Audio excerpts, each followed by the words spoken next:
그 바라는 것은 피조물도 썩어짐의 종노릇한 데에서 해방되어 하나님의 자녀들의 영광의 자유에 이르는 것이니라. 아멘. 오늘 우리가 먼저 살펴봐야 할 것은, 제가 지난번에도 말했지만 우리가 원래는 어떤 존재였죠? 누구의 종이었죠? 원래 어떤 종이었다고요? 죄의 종이었는데 이제 의의 종이 되었대요. 그러니까 죄의 종이라는 것은 무엇이냐? 죄가 우리를 그냥 끌고 가는 거예요. 우리는 그것에서 벗어나려고 막 발버둥 치지만 그 죄, 우리의 주인인 그 죄가 우리를 그 악의 구렁텅이로, 사망의 구렁텅이 우리를 그냥 하염없이 끌고 가는 겁니다. 그리고 우리는 그거에 아무것도 할 수 없이 무기력한 채로 끌려가는 게 바로 죄의 종이 된 삶이에요. 그런데 그런 죄의 종이었던 우리가 예수 그리스도로 말미암아 어떻게 됐다고요? 그 죄에서 해방되어서 이제 의의 종이 되었대요.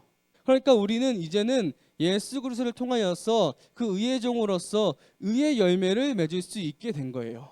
그렇기 때문에 우리는 더 이상 죄인이 아니라 의인인 것이죠. 그래서 로마서 8장 1에서 2절에 보면 이렇게 되어 있습니다. 그럼 의인된 삶은 어떤 사람이냐? 이렇게 말합니다. 그러므로 이제 예수 그리스도 안에 있는 자에게는 결코 정죄함이 없나니. 더 이상 정죄함이 없는 것은 무엇 때문이라고요? 2절에 보면 이는 그리스도 예수 안에 있는 생명의 성령의 법이 죄와 사망의 법에서 너를 해방하였습니다. 그러니까 예수 그리스도의 죽으심과 부활하심을 통하여서 우리는 참된 자유를 얻게 되었다고요. 우리는 의의 종으로서 똑같은 종이지만, 죄의 종, 의의 종 똑같은 종이지만 의의 종이 되었을 때 우리에게 참된 자유가 주어졌다고요. 우리의 의와 우리의 능력이 아니라 예수 그리스도께서 우리로 해서 죽으시고 부활하셨기 때문입니다.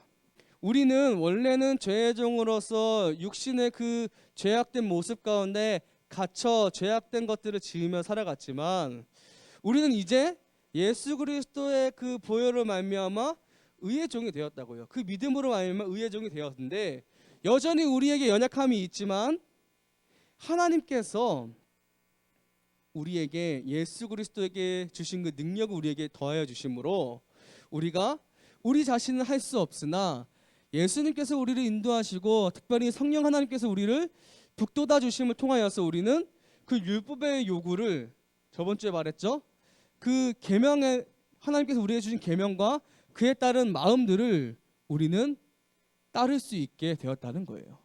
그러니까 우리의 능력은 부족하지만 하나님께서 예수 그리스도와 성령 하나님 통하여서 우리에게 계속해서 우리를 도와주시고 보호하시고 용기 내게 하시고 힘 더해 주심 통하여서 우리는 참된 그 의인의 삶을 살 수 있게 되었다는 것입니다.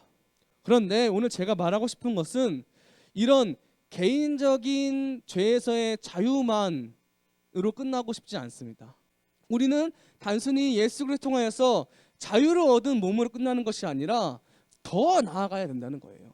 사실은 이 아담과 하와로부터 죄가 들어온 이후로 우리만 그 죄의 종으로서 휘둘림을 가지고 억눌림을 가진 것이 아니라 하나님께서 창조하신 모든 이 세상의 만물들도 그 죄가 들어옴을 통하여서 점점 썩어지고 하나님께서 본래 만들었던 그 아름다운 모습을 잃어가고 있다는 거예요. 여러분은 지금 세상을 보면 우리의 눈에 보기에는 아름다운 것도 많지만 한편으로는 우리가 참된 의인으로서 살아가지 못하게 하는 것들이 너무나도 많습니다. 자연, 그리고 문화, 그리고 여러 가지 이런 가치관들, 이런 것들이 우리로 하여금 그리스도인으로서 의의 종으로 살아가기 어렵게 하는 부분들이 너무나도 많다는 거예요. 그만큼 이 세상이 하나님께서 본래 창조하셔서 모든 것들이 하나님께 영광 올려드리는 그 삶을 살지 못하게 하고 우리로 하여금 죄의 자리로 계속 나아가게 한다는 거예요. 그런데 하나님께서 우리에게 예수 그리스도를 통하여서 참된 자유를 선사하셨고, 더 나아가서 우리를 통하여서 이 죄악되고 허물어진 세상이 회복되게 하실 것을 이야기하고 있다는 거예요. 그렇기 때문에 우리는 그 영광의 자유를 누린다고 하는 말은 무엇이냐면, 우리의 자유로 끝나지 않고 우리로 하여금 그 승리의 세상에 선포하는 데까지 나아가게 하시기 때문에 우리에게 영광의 자유라고 바울은 이야기하고 있는 것입니다. 그 당시에 있던 많은 그리스도인들도 생각했어요.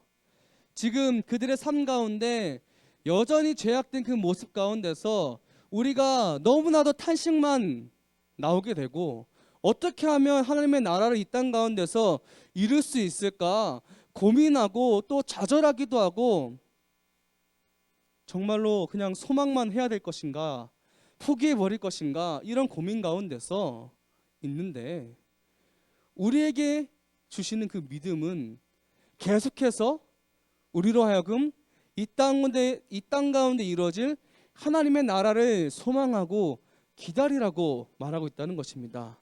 로마서 8장 25절에 만일 우리가 보지 못한 것을 바라면 참음으로 기다릴지니라. 만일 우리가 보지 못하는 것을 바라면 참음으로 기다릴지니라. 뭐예요? 우리가 하나님의 나라를 이 땅 가운데, 온전히 하나님의 나라가 이 땅 가운데 이루어질 것을 바라지만, 소망하지만, 우리가 실질적으로 그 하나님의 나라가 이 땅 가운데 임한 것을 지금은 보이지 않는다는 것이죠. 그래서 우리 마음은 조급해지고 답답하고 좌절하고 두렵지만, 너희가 분명하게 이것을 믿는다면, 바란다면 참음으로 기다리라고 말하는 것입니다. 우리가 기다릴 수 있는 것은 무엇입니까? 그 하나님의 나라가 이 땅 가운데 이루어지는 그 날이 분명히 오기 때문입니다. 그래서 참음으로 기다리라고 말하고 있는 거예요. 그런데 그냥 기다리라고 하지 않아요. 너희가 그렇게 탄식하고 아파하고 두려워하고 정말 어찌할 바를 모르는 그것을 성령 하나님께서 같이 아파하고 같이 여러분과 함께 그 한숨 가운데서 있는 그 여러분들 그냥 보지 않으시고 불쌍히 여기시고 우리를 위하여서 누구보다 열심히 간구하고 기도하고 있다는 거예요.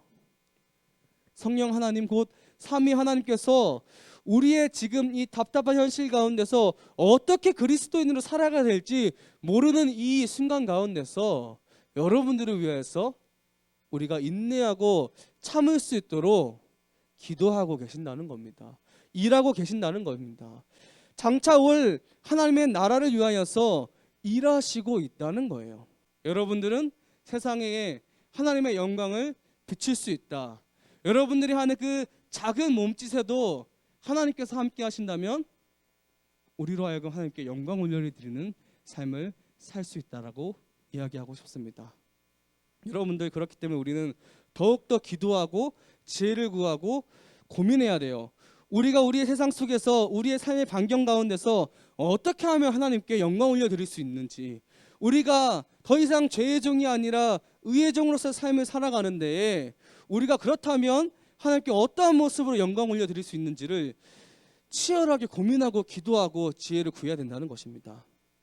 우리가 공부하는 것, 우리가 친구들과 이야기하는 것, 우리가 하는 그 모든 것들 가운데서 우리는 분명히 하나님께 영광 올려드리는 그 삶을 살 수 있습니다.